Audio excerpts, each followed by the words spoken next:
Hello, everybody. Welcome to another series of Coffee with Crestwood. We're going to give it a minute, let everybody, take time, join the meeting before we get started. So give it 1 minute and I'll start sharing my screen and we'll move forward.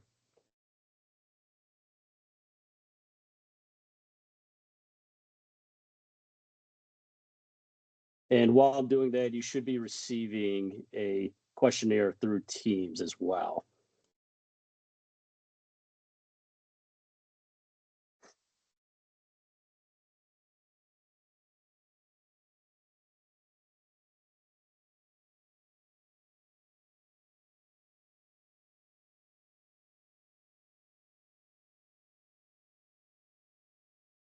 We'll give it 30 more seconds.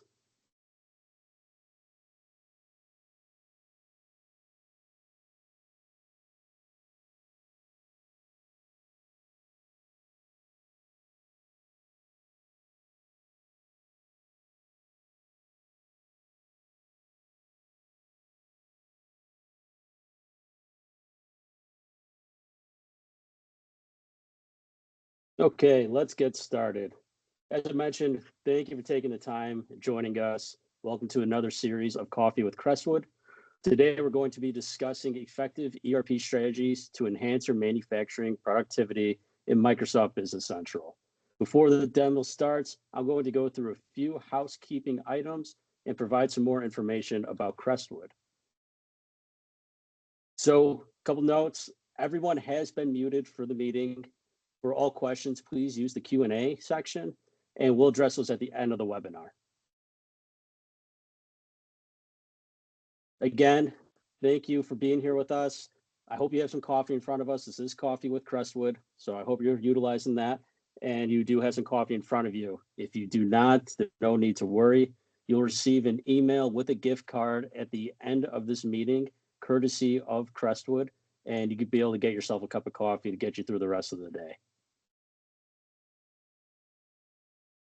Today, your presenters are myself and Jason McCauley. I'm an account executive here for Crestwood Associates, and I'm going to be drinking this nice Kirkland summer roast out of my beautiful Iowa mug.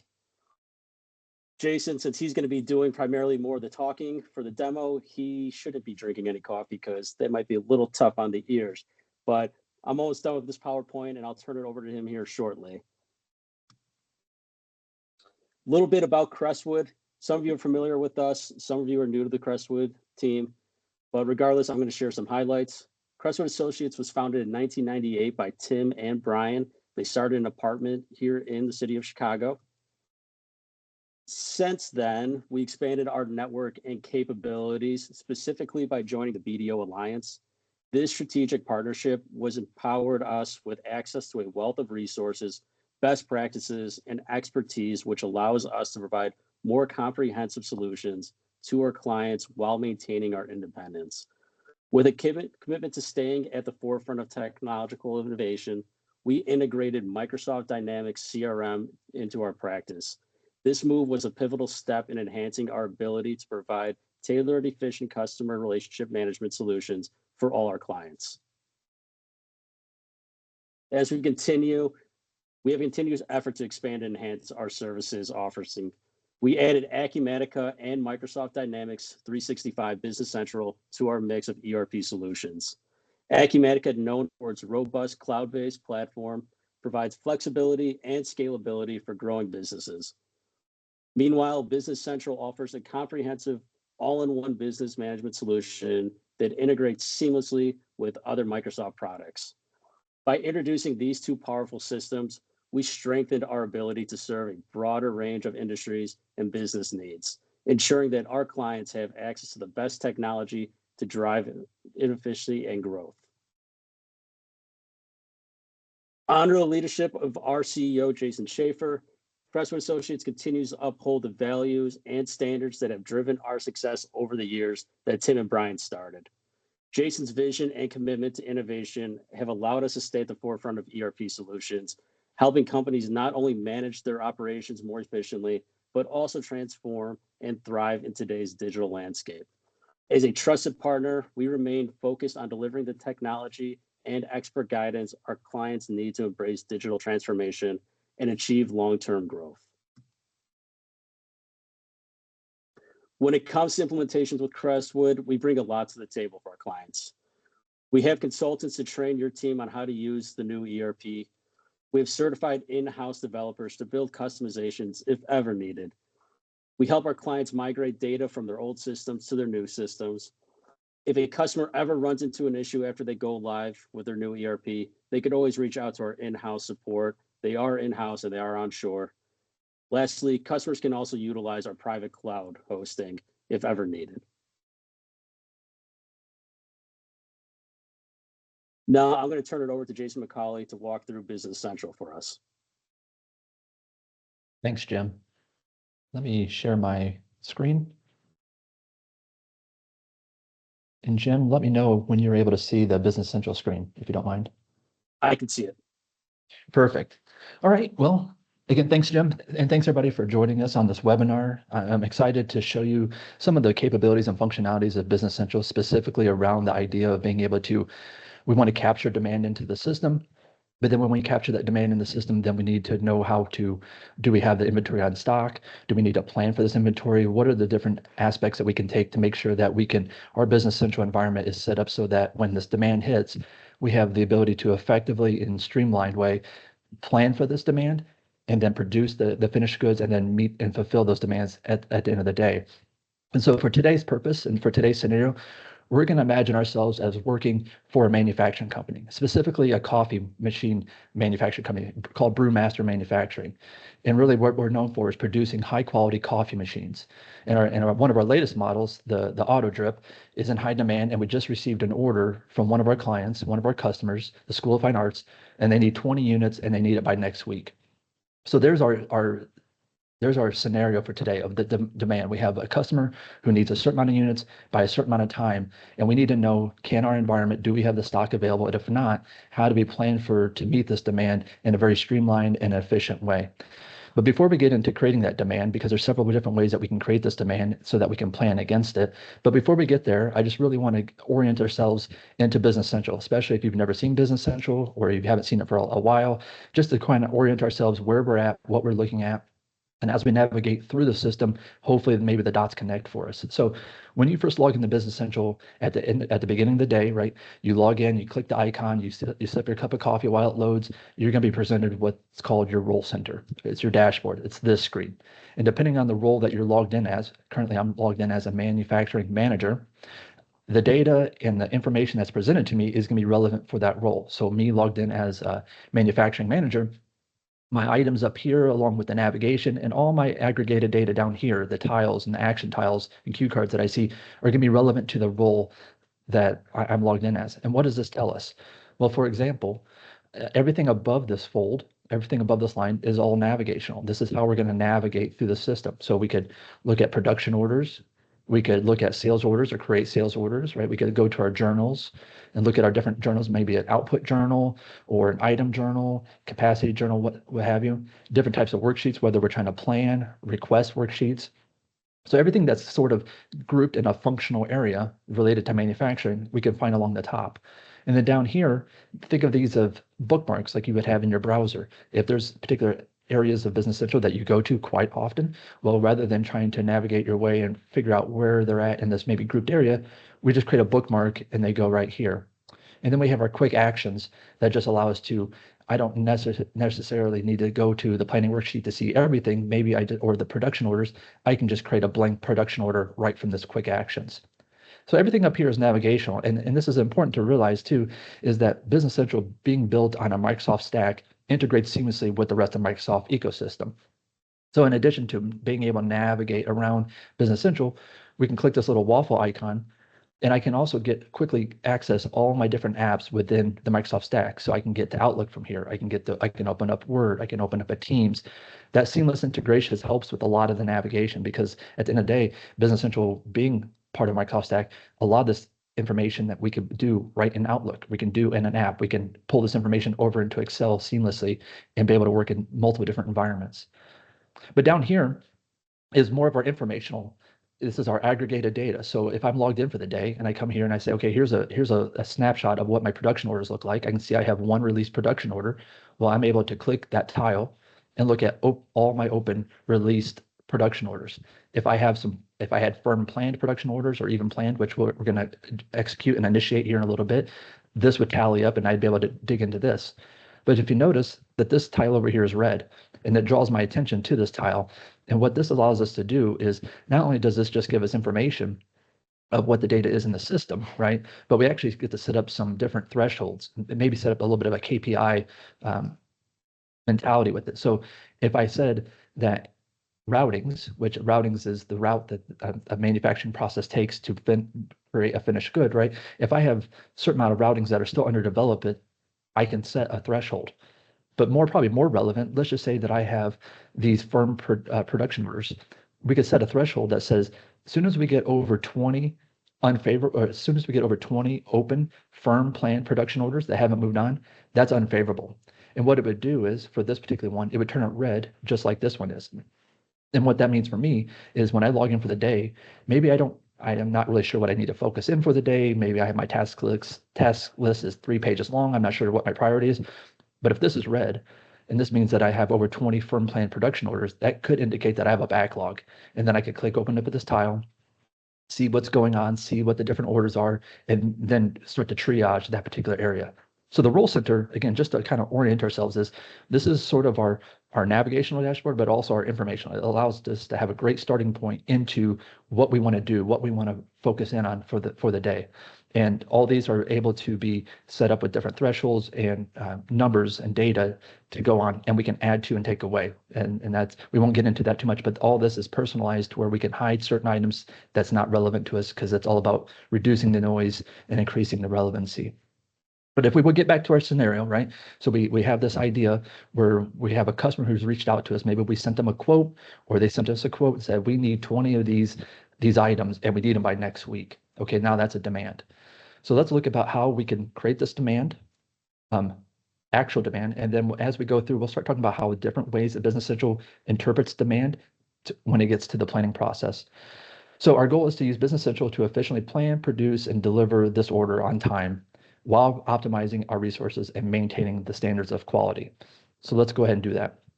So let's go ahead and create this demand, this actual demand in the system. So we're going to start from a sales order. And this is just to show you how the steps could typically, your process may be different, but you'll get a holistic view of this process as we go through. So let's create a new sales order. And let's just say that we had our customer, who is the School of Fine Art. They're opening up a new campus and they're ready to purchase 20 new coffee machines from us. And they heard how great this new auto drip machine is, and they want one. Actually, they want 20. So let's click this. This is our sales order, right? So this is pulling all of our information in from our customer card. It's pulling in all the information that's related to them as far as invoice details, how it's going to post, taxes related, shipment, location. It pulls everything in. From here, we just add in what item we're trying to sell, which is this auto drip machine, and they want 20. Now, because Business Central is able to pull this item card, it knows how much this price is going to be for one, how much it's going to be for total. It's going to tell us how much our cost is. It's going to pull all this information for us right into the sales document. And then let's set this requested delivery date, because this is going to determine a lot of the planning situation. So let's just say they want it, let's actually say it's for the 20th. They need it by the 20th. And so we're going to modify the delivery date. And all that did really for us is on this line item. If we scrolled over a little bit, you can see that the shipment date is 9/20, the planned shipment date is 9/20, and the planned delivery date is 9/20. Now that's pretty efficient, right? Like, we're going to ship it that day and it's going to get delivered that day, but that may not be the case, right? We may have some warehouse handling time, we may have some shipment time. We want to make sure that when we plan these items, we're getting the full scope of what is the actual demand, what does the actual schedule look like. And we can do that in several different ways, and I'm going to highlight them as we go along, as we hit the different pages. But on this particular page, and what we'll see here is that you can see that we have an outbound warehouse handling time. So let's just say that we know that it takes us at least 1 day to have a warehouse handling time.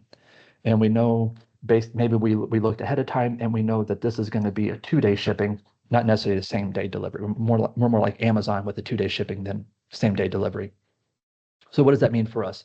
Well, we can still request the delivery date by 9/20, right? But it backed up our shipment dates. It says now we need to start getting it to the shipment department by the 17th with that one day of warehouse action time for 9/18, so we could hit the 2 days here. So this is the latest that we really need to get it into the shipment department, right?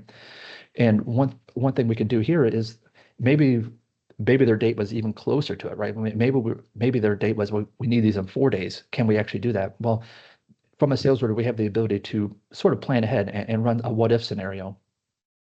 And based on lead times from warehouse handling time to shipment times to replenishment times at the individual item cards, and we're going to look at those in a little bit, it's going to take in all that lead time, production lead time, and it's going to say, based on that, are we capable to promise this product?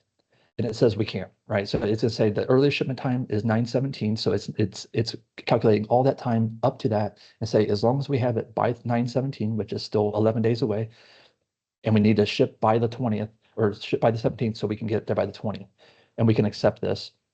So this just allows us to know, kind of run a what if scenario to say, this customer is demanding this much by this time based on what we have in inventory or how much we have to produce. Are we able to meet this? And it would let you know, no, you wouldn't be able to meet this, or it would tell you what's the earliest time you can actually meet it. And then that you could go back to the customer and say, we can't meet the 20th, but we can meet the 22nd. And you just have that conversation with them. But I don't know if you noticed or not, but when I added in this 20 right here, we got a little notification here at the top. And I'm gonna cancel out this one because we just focus on this one. But it'll say that the available inventory for this item is lower than the entered quantity at this location. Now you think about just kind of what that does for us. We just open up an order, we put in the amount, and Business Central, being smart enough and knowing our inventory and we have all of our systems aligned, it's able to quickly on the fly dynamically say, you don't have enough quantity at this location to meet this demand. And that lets us know, okay, well now, okay, if we don't have enough quantity at this location to meet this demand, it means I'm going to have to go produce more. But that opens up a whole nother thing of, do I even have the components to produce this finished item? And so this allows us to start to think through and get our mindset right of what's the next step. Another thing we could have done too, if this notification didn't pop up for us, we could have come down here. This is what's called our fact box pane. We could come down here and you can see, oh, scroll past it too far. Gross requirements is 20 and reserved requirements is 20. So because I reserved them using that capable promise, it's reserving. So the next 20 that come in is going to go to this. If I didn't reserve them, it would tell us a -20 here, saying that we have a gross requirement of 20, but item availability is negative. And so at this point, the sales order, we're now about to create the demand in the system. We can release this. Now let's think about, okay, now we have to go produce this. We don't have any items, but before we produce them, let's think about, do we even have the items? How do we even know if we have the items to produce this finished good? And we can do that a couple different ways. And we could go here, product design, and go to items. Another way we can navigate is open up our IntelliSearch, type in items. And from here, if I know this is a particular area of Business Central I go to quite a bit, I can actually bookmark this from here, which then as a bookmark item here, knowing that I go here quite a bit. So let's just go take a look at this finished good, because we want to get a little bit more information about it so that we know when we get to the planning section what to expect. What are we actually looking for? So here's a list, and remember, we're a coffee manufacturer, so here's everything that's related to coffee, different coffee machines that we build and we sell. The particular one that we're interested in right here is this auto drip one. You can see on quantity on hand is 0. Right, so we have no inventory, which is why it prompted to say we had no inventory to meet this demand. That's fine. But you can also see that we have a production BOM attached to it. But before we get in there, or before we look at the BOM, let's just get into this item card to kind of see some of the information that Business Central is using to make some of these decisions along the way, especially when it comes to planning. It also helps with understanding the routings and the production BOMs and the costs associated. So this is our finished good item card, right? And as we come down here, and we won't get too much in details because I want to stick us pretty close to the idea of planning and fulfilling a demand from a customer. But this is our item card. It gives us some information and some categorization of what this item is, how we track it in our system, if we had any quantity on hand, if we had any on purchase order or production order, like if we got to the point where we planned to create this item and we turned it into a production order, this would tick up to 1 because we created 1 production order. So it keeps track, a nice tally system of where we're at and how many we have in the system. We get to set our costing methods. For this particular one, we're using the FIFO, the first in, first out. And you can see right here, the unit cost is 130.18. Now what it's doing is going back, and because we have, and I can just scroll down here, because we have a production BOM attached to this parent item, it's going to go and it's going to look at all the components, which we're going to see here in a moment. It's going to look at all those components and all the costs associated with those components, right? So we'll see here in a little bit, I think we have like maybe 12 or so components that go into making this coffee machine. Each one of those components has a cost associated, so that then at the top level, at this finished good, all that gets aggregated up to say, in total, to manufacture this good, one item of it costs us $130.18. So that's how the costing works from, say, a parent item. But then down here, we can look at the price and say, okay, but we sell it for $179, and that leaves us with a profit margin of 27%. And a couple different ways you could do it. You could set it to where we want to focus on the price, or you could say that I want to focus on profit margin, and you could put in whatever profit margin you wanted, and then it would adjust the price. It's up to you, kind of what you feel most comfortable with and how you want to track your profit. And then you come down a little bit further and say, okay, if we need to replenish this item because we're out, right? Now we need to replenish it. How do we replenish it? Well, the replenishment system we use is a production order. And the lead time calculation, it takes us roughly, we'd say 1 day to produce this order, right? And here comes our routing numbers, and we'll look at routings a little bit later when we get to the actual production schedule, but our BOM. So let's take a look at this BOM to see what is making up this information. So we're going to look at this. This is the BOM for the auto drip. Let's view it. So this is the BOM, the bill of materials that goes into creating that finished good of the auto drip machine. And so we can see here that we have a housing component, we have a certain amount of screws, we have 12 screws that go into it, we have 1 coffee filter basket, 1 foot adjustable. You can see here's the different components, and here's how many we need of each component to create this one good.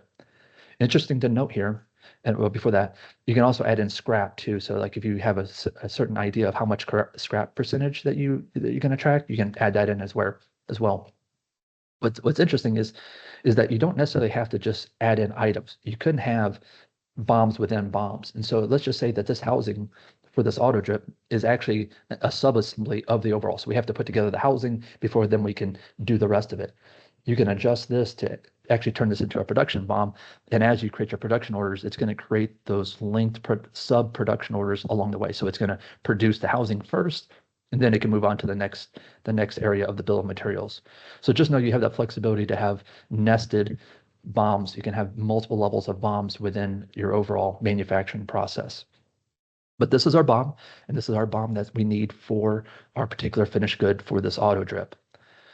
So let me get back out of here. Let's go back to our item card where we were at. So we're going to produce it. That's how we're going to replenish it. It takes us roughly 1 day to do it. We're going to use this BOM that's attached to this, which tells the item or tells the overall system you're going to use these items, and how we're going to consume. How are we going to recognize that we consume the items? You can do it a few different ways. You can do it manual, which is just like it sounds. You're manually going into the output general, you're manually going into the consumption general, and you're adding in those, what you consumed and what you output. You can do forward, so it's going to recognize the consumption before you even produce it. So it's going to remove everything from inventory, all those pieces, those components we just looked at. It's going to remove it ahead of time before we put the output. Or you could do backward, which is just the reverse, right? So we can generate the output, say we created X amount of these, and now once we post it, then it's going to backward flush the system and remove all those components out of inventory to reflect the reality stock. So this is how we replenish this item, and this is really what tells the planning system what to use and how we're going to manufacture this. So this replenishment tied in with the planning, especially the planning part right here, sort of gives us the next level of demand. So we looked at how we have actual demand, which we created a sales order, right? That sales order for 20 units of this auto drip. And when we get to the planning, we're going to see that it's going to recognize that actual demand and give us planning lines of what we need to do to achieve that demand, right? But another way that we could create demand is through the safety stock quantity. If we wanted to say have always 10 on order or 10 on hand, 20 on hand, whatever that may be, if we didn't have those and we went to the planning worksheet, it's going to generate planning lines related to how much we need to get ourselves back up to the safety stock. So that's the second way that we can create demand in the system. But for today's purposes, we're really just going to focus in on actual demand through a sales order. So now that we looked at this item, it's a parent item, and we looked at the BOM and all the components that's related to it.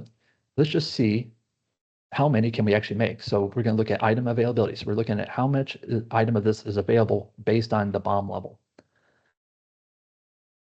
And you can see right now, it takes all these components, and this would be a production order. Everything else would need to be purchased. And given my demand date of today, it says how many am I able to make? I'm able to make nothing because I don't have any of these components in my inventory to make anything. If I had inventory for these components, it would be able to tell me based on how much inventory I have of these components, how many of the parents I would be able to make using that amount. I don't have anything, which goes back to now not only do we need to plan production orders, but now we have to plan purchase orders because now we need to get these components into our inventory so then we can consume them during the production part. So let's do that. So we looked at our item, right? So we created the sales order, which created the actual demand.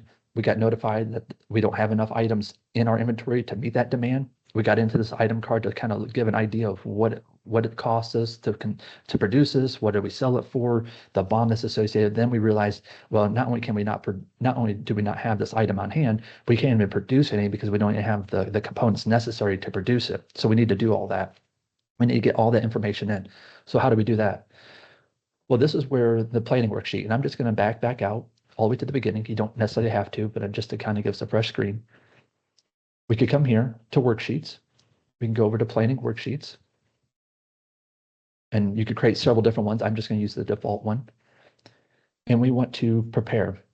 So let me get rid of this one because that was left over.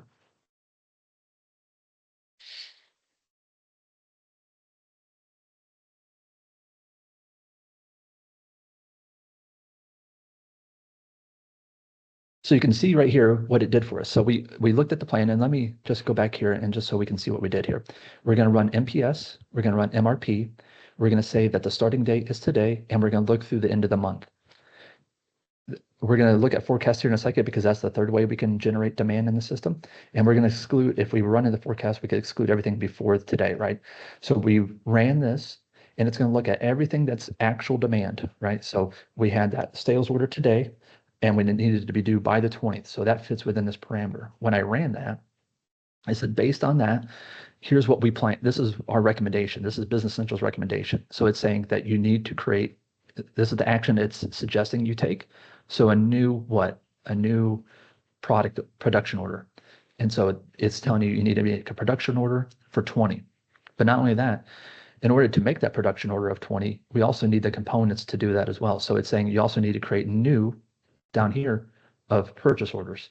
So you need to create one production order and you need to create purchase orders for each of these different items so that you can meet that demand. If I were to run in, now let's look at if I were to add in demand forecast, because that's the third way we can add demand in. So let's just say we had an auto drip demand. And let me just show you what that looks like.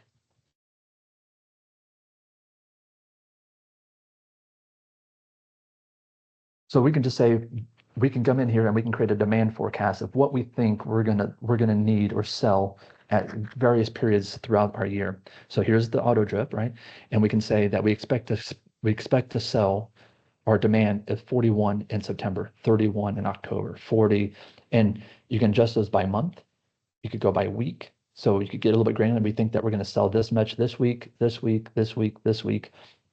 And then you can kind of just roll that back up however you need to see it. So we get to create our demand. This would be the third way that we can create our demand. So we have actual demand through sales documents. We have demand that can be created through safety stock quantities. Then this third way is through demand forecasts of what we plan, what we forecast we're actually going to spend or sell. So let's add in the demand and let's see what it does for us.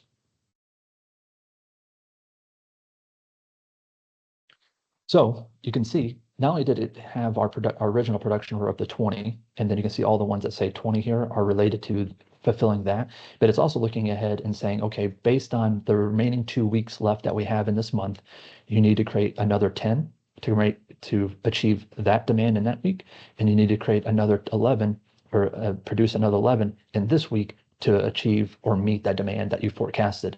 And then it will produce, then it goes back and it looks through and says, okay, to meet all these different production orders, here's all the different pieces that you need to make or that you need to buy, right? So that's the three different ways that we can really use the planning system to look at our overall demand, whether it's through actual demand, safety stock, or even demand forecast, and tie that all in together into one planning session. And it's able to take in the lead times. It's telling you when you would need to start it, when you need to end it, and then everything's based on a due date of when you said it was due.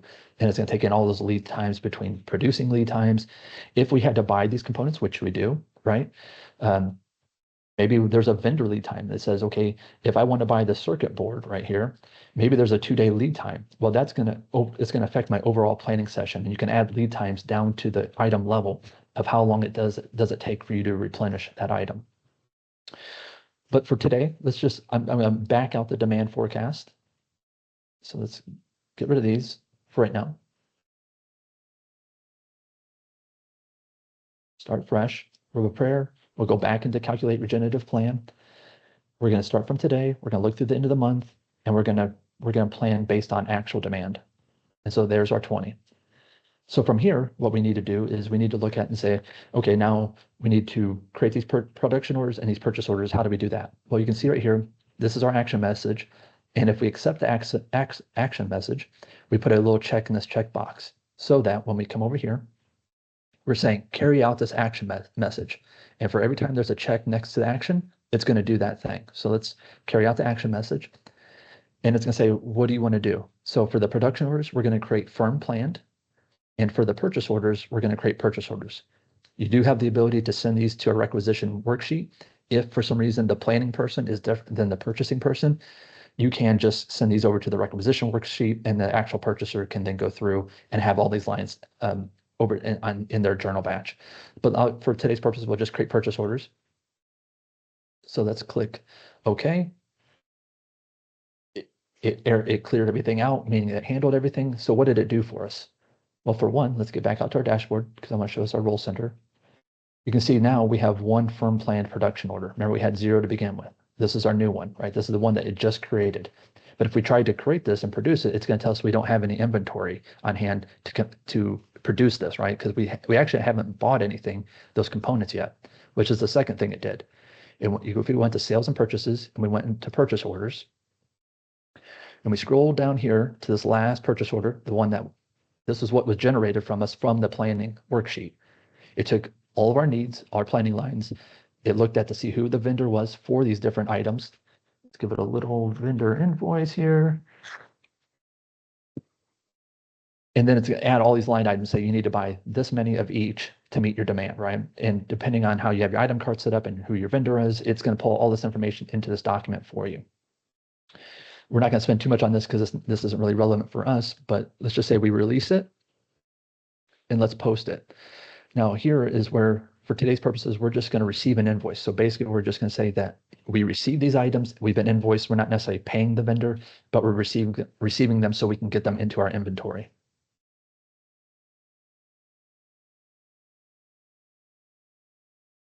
I'm not going to open that purchase invoice. So what did that do for us? Well, if we come back to items,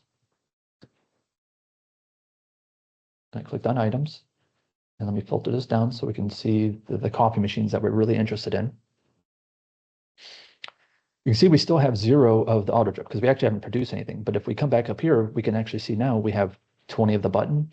We have 20 of the control panel display. We now have 20 of the auto drip, right? We could come up here and we can see if we wanted to. Let me click on this.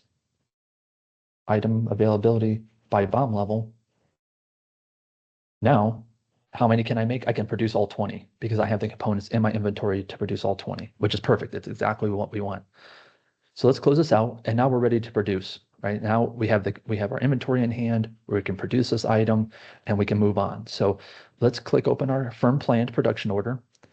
And you have several different production orders, and I guess that'd be a good point for me to go back here and take a look. So you have simulated. This is really helpful if, say, for an accounting team or R&D team, maybe they're thinking through a new good that they want to manufacture, but they really want to see what is the total cost associated with manufacturing this. They can create these different simulated production orders to see from beginning to end, how much does it actually cost us to produce this good and whether it's a good investment. It doesn't affect inventory levels. Everything is just simulated. A planned production order is, I'm planning to do it, but the production schedule isn't making a spot for that production. So the schedule, everything that's related to the manufacturing schedule, the production schedule will continue the way it is. The planned order is just for more of you making sure everything's planned the way you want to. Firm planned actually creates a spot in the production schedule for this production. You haven't manufactured it yet, but it's basically keeping a spot. If you ever used one of those wait list apps for restaurants, where it's like, get yourself in line. That's sort of what we're doing. We're just saying, this is a firm planned order. This is probably going to happen. So give me a spot in the line, the production line, so that I can, when I am ready to do it, I can push it through. So that's really what we're looking for. And the last one would be released, which is we're actually producing the goods. But for right now, we're going to focus on the firm. So let's open up this firm planned one. And you can see that we have, it's the auto drip. We need 20. The due date's the 17th. The starting date is the 13th, ending on the 16th, and that's based on the lead times and everything else, right? We're going to create 20. It's going to cost this much per unit for a total cost of that, right? And if everything looked good here, you can make your adjustments here. You can refresh your production order if you needed to make a change to the header, or maybe you needed to add some components or take away some components. You would be able to replan it from here. Also from here, you can look at the routing. So this is where the routings really come in handy. This is the routes. This is the route that the goods, the components are going to go through the system, so that we have an output of whatever our finished good is. And for this particular instance, we have 3 different routing systems that's going to do. So first, all the components are going to go to a body assembly machine center, and the machine center could be a work center. Just think of that. These are the different resources that you're going to utilize to produce that good. So this could be a mixture of, it could be personnel only, it could be machine only, it could be a mixture of personnel and machine only. Whatever that work center is for you, you add those in here, and it goes here first. And this I have this set up in serial, so it's going to go from one to the next to the next. So everything comes into body assembly, and it runs from setup time and run time, and we have a little bit of buffer, right? So we can set up how long we expect each component to take within this one machine center or work center. After it finishes there, it's going to go to electrical assembly, again, with setup time, run time, so on and so forth. And then finally into the third route, which is packing. And it goes from here. And then after packing, because that's the end of the route, we technically have a finished good. So that's how our routing works. We can also see our components here from this production order, right? Here's our components. Here's how many we need, expected quantity, remaining quantity, right? And how we're going to flush them, which is backwards. So after we post output and finish the production order, it will then consume all those items after the fact. So let's now turn this into a released one, so we can actually manufacture the goods. So we're going to move it from firm, planned, to released. And again, the really only thing that's different is release now means I'm able to go push this good or produce this good. I can, and you can see my release production orders went up. I'm able to go produce this good. It's released for me to do it. And from here, also, what's good to know is I'm not showing it because of time constraints, but just know that we could tie all this into your warehouse operations. So from here, we could then create our inventory picks, our warehouse picks. We could create an inventory pick to send it to a warehouse worker that say, hey, go pick these components. It would tell them which zone to go to, which bin to go pick them from, and then bring them back to this assembly area. So you could create that pick instruction back. Then you can also create a put away document that says, okay, now that we have a finished good, especially if we're keeping them on stock or in stock, okay, now that this is a finished good, go put these finished goods in this zone, in this bin. So we can tie all this into your warehouse operations pretty seamlessly. So now we're in our release production order. Again, it looks just like the firm planned one because it's technically just a copy, but this just lets us know that we're actually producing the goods now, right? So we haven't output anything. You can see right here, we have a quantity of 20, finished quantity is 0, remaining quantity is 20. So let's go ahead and produce this. Let's go to line. Again, we could look at our routing and our components again, just to make sure everything is still the way we want to, but let's go to the production journal. And if nothing shows up, it's based on this filter. So we're going to look at everything that's related to backwards planning, right? So it's going to say, okay, here's all of our consumptions. That's our components, right? And then here's our output. Because the way that we're doing it with just the backward planning, we just, we went to 20. 20. So we're going to say that we, out of the body assembly, came out 20, then it went to electrical, 20 went in, 20 came out, 20 went to packing, 20 came out. So we have an output of 20, right? So now we can post. Do you want to post these? Yep.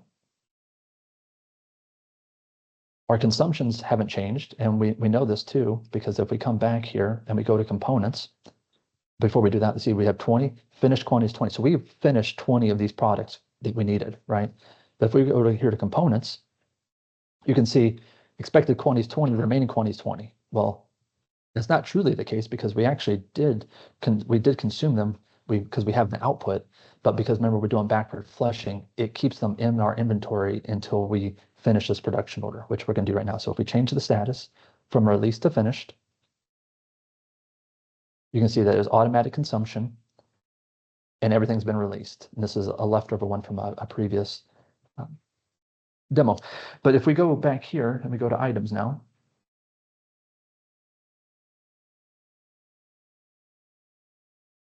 go down to coffee bombs. So we can look at this. So let's look here. So now we have 20 of the auto drip, right? Because that's the 20 that we just produced. But if I were to come up here to say button, right? 0, even though I had 20 begin, because now it's consumed, right? We consumed those 20 to feed this 20. Same thing with the circuit boards. We consumed all these items to make this 20 right here. So for all intents and purposes, for our purpose here today, and our purpose in general of like manufacturing and using planning to look at like actual demand or safety stock demand or demand forecast, we ran it all the way through the system. We planned for it. We from that planning, we turned it into production orders. We bought some items to fulfill our inventory. We produce those items, and now we have our 20 on hand. So now what do we do? Well, we go back to where we started from, which is now we want to meet that demand, right? So if we went back into our sales order, and let's come down here to our sales order. You notice here that our notification that our low stock is gone, and we can also look down here and see that our gross requirement is 20 and available inventory is 20. So we're good, right? So we have the requirements 20 and we have 20 to meet that.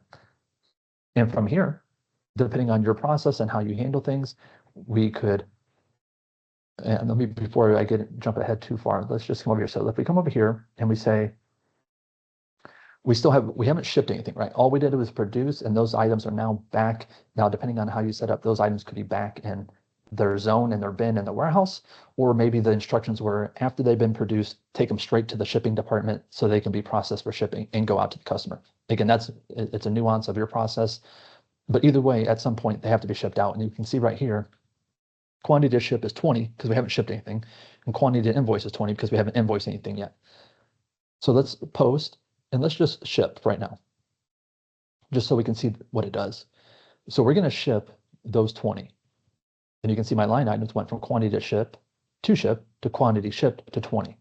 And we can drill on down into that and see a little bit more information about that. And we can see that it created a shipment document that we shipped it. And we know, but we haven't invoiced yet. So we have quantity to invoice, quantity invoice. So then we could come in here and we could say post and invoice. Depending on your process, you could do ship and invoice at the same time. So everything would be shipped, everything would be invoiced, and then now you're just waiting for customer payment. Or you can bifurcate these and segment these into different operations. So let's just invoice this. You could open up this purchase or this posted sales order or sales invoice.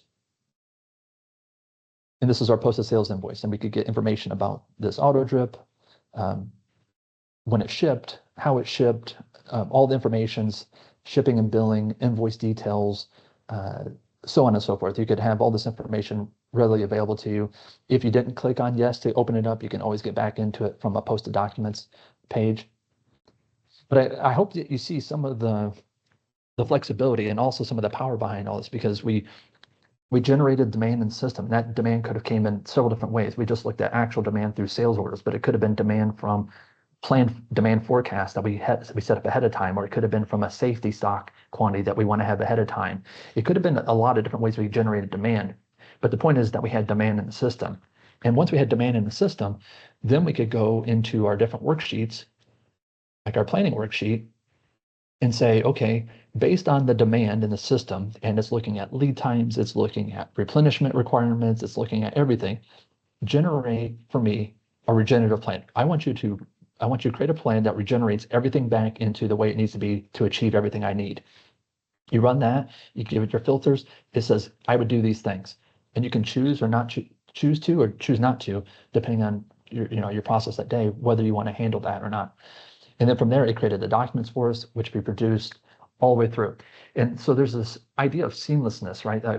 It took a lot of the manual errors that maybe come from, maybe we have to go to this department and ask this question, or having it all kind of seamless work through and be able to notify people just adds a level of flexibility and seamlessness to our overall efficiency when it comes to planning and producing in a manufacturing environment. And then if you tie that in with the ability that I can integrate some of my Microsoft products into it. So let's just say I kicked off a production order, or maybe one of those errors, maybe one of those thresholds got met where I'm above 20 firm plan production orders, which kind of maybe indicates a backlog. I could tie that into, say, a Teams channel, and it sends out a Teams message to the manufacturing team that says, hey, we have over 20 firm plan productions, what's going on? And so we can add in some of this automation all the way through the Microsoft stack, right from Business Central, using the same data. So I hope you found this helpful and interesting, and being able to see how we could harness some of the power of planning and manufacturing for your own environment. And with that, I am complete. I guess we could open up for question and answers. Jim, I don't know if you have anything. Yeah, I could take over from here. Thank you, Jason. Sure. So I'm going to go ahead and share my screen. Yep. And I'll leave there, a few seconds here, see if anybody has any questions. Please use the Q&A.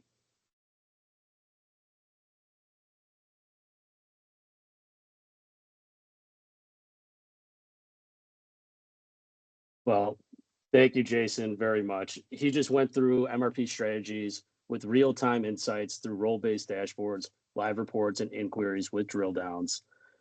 If there's any questions throughout the day or throughout the week, whatever it may be, it's not a speak now, forever hold your peace. We're more than happy to help here at Crestwood. So please, by all means, reach out to us. We're happy to answer any questions you may have regarding MRP, Business Central, or ERPs in general. But that does conclude our webinar for today for Coffee with Crestwood, and we hope to see you guys very soon. Thank you.